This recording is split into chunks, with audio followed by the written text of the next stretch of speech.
ஒன்றே குலம் ஒருவனே தேவன் என்று முழங்கினார்கள். ஓடாத திருவாரூர் தேரை ஓட வைத்தவர்தான் நம்முடைய முத்தமிழர் டாக்டர் கலைஞர் அவர்கள். இப்படி நம்முடைய தலைவர்கள் வழியில் மாண்பு முதலமைச்சர் அவர்கள் அறநிலைத்துறை சார்பாக ஏராளமான திட்டங்களை செயல்படுத்தி வருகிறார்கள்.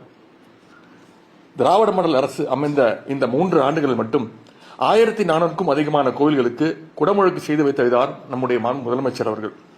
5600 கோடி ரூபாய் மதிப்பிலான 6000 ஏக்கர் கோயில் நிலங்கள் மீட்கப்பட்டுள்ளன. அதேபோல் 3800 கோடி ரூபாய் மதிப்பில் 8500 கோயில்கள் திருப்பணிகள் மேற்கொள்ளப்பட்டுள்ளன. நாள் ஒன்றுக்கு 1 லட்சம் பக்தர்களுக்கு கோவில்களில் உணவு வழங்கப்படுகிறது. அரசு மற்றும் அரசு உதவி பெறும் தொடக்கப் பள்ளிகளில் நம்முடைய முதலமைச்சர் அவர்கள் காலை சிற்றுண்டி திட்டத்தை தொடங்கி வைத்தார்கள். இன்றைக்கு நாட்டிற்கே முன்மாதிரியாக பழனி முருகன் கோவில் கட்டுப்பாட்டில் உள்ள கல்லூரியில் பயிலும் 4000 மாணவர்களுக்கு காலை உணவு வழங்கப்பட்டு வருகின்றது. அதேபோல் விரைவில் மதிய உணவு வழங்கப்படும் என்று முதலமைச்சர் அவர்கள் அறிவித்துள்ளார்கள்.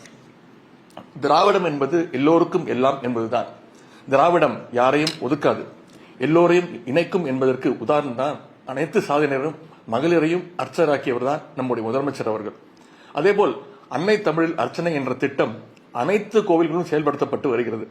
தமிழ்நாட்டின் மற்ற துறைகளைப் போலவே இந்து சமய அறநிலையத்துறையும் இந்திய ஒன்றியத்திற்கே வழிகாட்டி வருகின்றன. இப்படி அடுக்கடுக்கான சாதனைகள் எல்லாம் செய்துவிட்டுத்தான் இந்த சிறப்புக்குரிய மாநாட்டினை நம்முடைய தமிழக அரசு நடத்துகின்றது. இந்த மாநாடு ஆன்மீக மாநாடாக மட்டுமல்லாமல் தமிழர் பண்பாட்டு மாநாடாகவும் நடைபெறுகின்றது. கழக அரசின் இந்த முயற்சிகளை எல்லாம் ஆன்மீக பெரியவர்கள், பக்தர்கள் நீங்கள் பாராட்டிக் கொண்டிருக்கிறீர்கள். திமுக கழகத்தின் இளைஞரணி செயலாளராகவும் இளைஞர் நலன் மற்றும் விளையாட்டு மேம்பாட்டுத்துறை அமைச்சராகவும் இந்த மாநாட்டில் பங்கேற்பதில் நான் மிகுந்த மகிழ்ச்சி அடைகின்றேன்.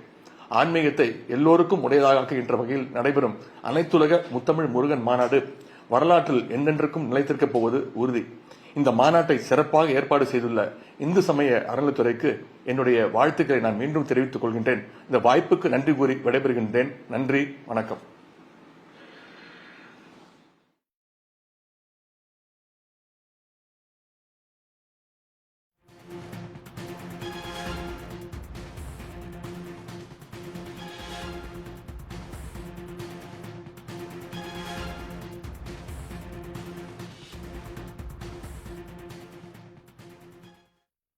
பழனியில் அனைத்துலக முத்தமிழ் முருகன் மாநாட்டிற்கு திட்டமிட்டது 25,000 பேருக்கு தான் என்றும், ஆனால் லட்சக்கணக்கானோர் பங்கெடுத்ததாகவும் இந்து சமய அறநிலையத்துறை அமைச்சர் சேகர் பாபு தெரிவித்துள்ளார்.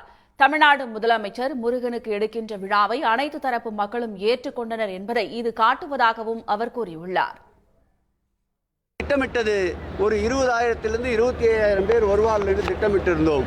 ஆனால் நேற்றைக்கு லட்சக்கணக்கான மக்கள் இந்த மாநாட்டிலே கூடியது முருகருக்கு தமிழ்நாடு அரசு மாண்புமிகு தமிழக முதல்வர் அவர்கள் எடுக்கின்ற இந்த மாநாட்டை அனைத்து தரப்பு மக்களும் ஏற்றுக்கொண்டார்கள் என்பது கூடிய கூட்டத்திலிருந்து விளக்கமாக தெரிய வந்துள்ளது.